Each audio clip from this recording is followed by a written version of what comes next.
If you've played a typical tabletop role-playing game, you're probably used to rolling these when you attack. And when one of these suckers lands on a 20, that can make or break the party. Those types of critical hits usually, but not always, allow you to roll double damage or have some sort of effect like that. Inheritors, my new tabletop role-playing and RPG skirmish system, has critical hits built right in, but they behave very differently, and I think in a way that adds a whole new layer of tactics to your gameplay. Instead of relying on a 1 in 5 chance on a d20, instead you are trying to roll unmodified 6s on a d6. So that happens about 16% of the time, unless I'm the one rolling the dice.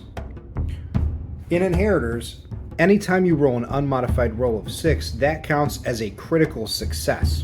But it is up to you how you want to apply that critical success. There are two types of combat interactions: your strike and your block.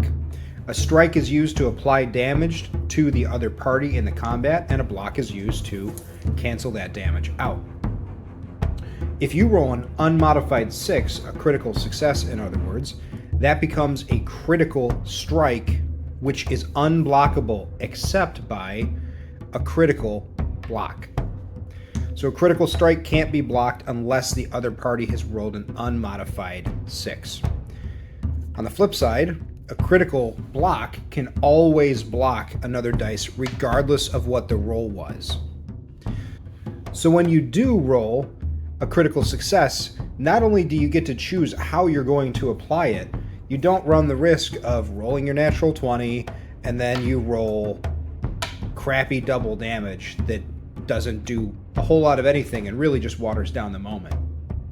Inheritors doesn't stop there with your critical success stories, though. Most weapons have some sort of effect that triggers when you roll an unmodified 6.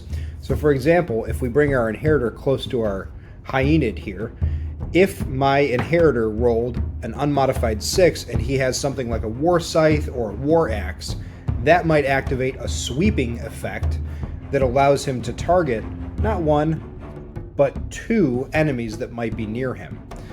So other effects might include things like Cleave, which can permanently damage your opponent's armor, Toxic, which can poison them, there's Burning, there's ice effects.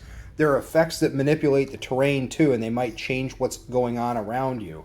There are effects that jump from one enemy to another. Really, there's a whole range of critical effects that you can explore that make the equipment that you choose to bring to the battlefield much more integral in your strategy than just whatever seemed thematically appropriate or whatever had the biggest dice.